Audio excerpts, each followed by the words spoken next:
अंतिम संस्कार के बाद आत्मा के साथ क्या होता है? दोस्तों, गरुड़ पुराण में बताया गया है कि मृत्यु के बाद यमलोक से 2 यमदूत आत्मा को सिर्फ 24 घंटों के लिए ही अपने साथ ले जाते हैं।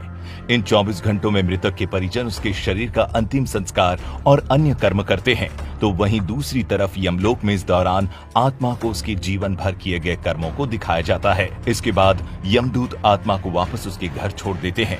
उसके बाद 13 दिनों तक आत्मा अपने परिजनों के बीच ही रहती है और 13वीं बीत जाने के बाद फिर से आत्मा यमलोक के लिए रवाना हो जाती है।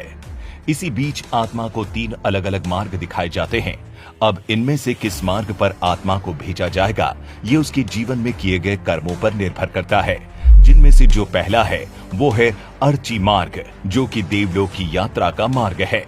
दूसरा है धूम मार्ग, जिसे पितृलोक का मार्ग बताया गया है, और तीसरा एवं आखिरी मार्ग है उत्पत्ति विनाश मार्ग, यानी नर्क की यात्रा का मार्ग, जिनमें से किसी एक में अपने पाप और पुण्य को निश्चित समय तक भोगने के बाद आत्मा को फिर से नया शरीर मिलता है। आपको बता दें कि मृत्यु के बाद जीवात्मा की यात्रा इतनी आसान नहीं होती, क्योंकि इस मार्ग में आत्मा को कई प्रकार की बाधाओं का सामना करना पड़ता है, जिनमें से सबसे खतरनाक है यमलोक के मार्ग में पड़ने वाली वो वैतरणी नदी, जिसके बारे में कहा जाता है कि पुण्य आत्मा इस नदी को बड़ी ही आसानी से पार कर लेती है, लेकिन पापी आत्मा को इस नदी को पार करने के लिए काफी जटिल यातनाओं को झेलना पड़ता है।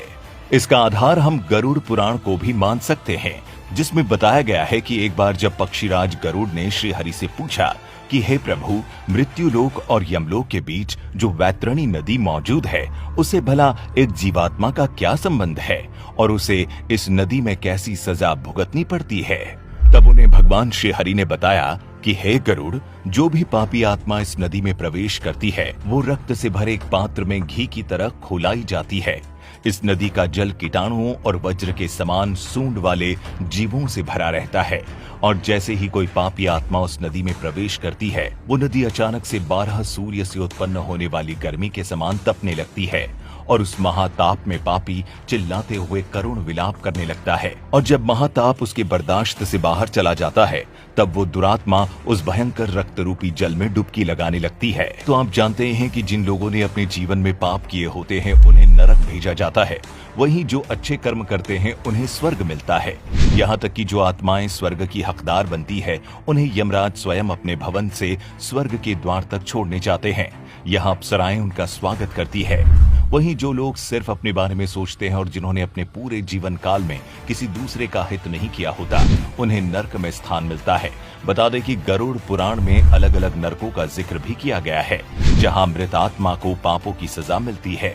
जिसमें सबसे रोमांचक बात तो ये है कि गरुड़ पुराण में अंधात्मत श्रम नर्क के बारे में भी जिक्र किया गया है।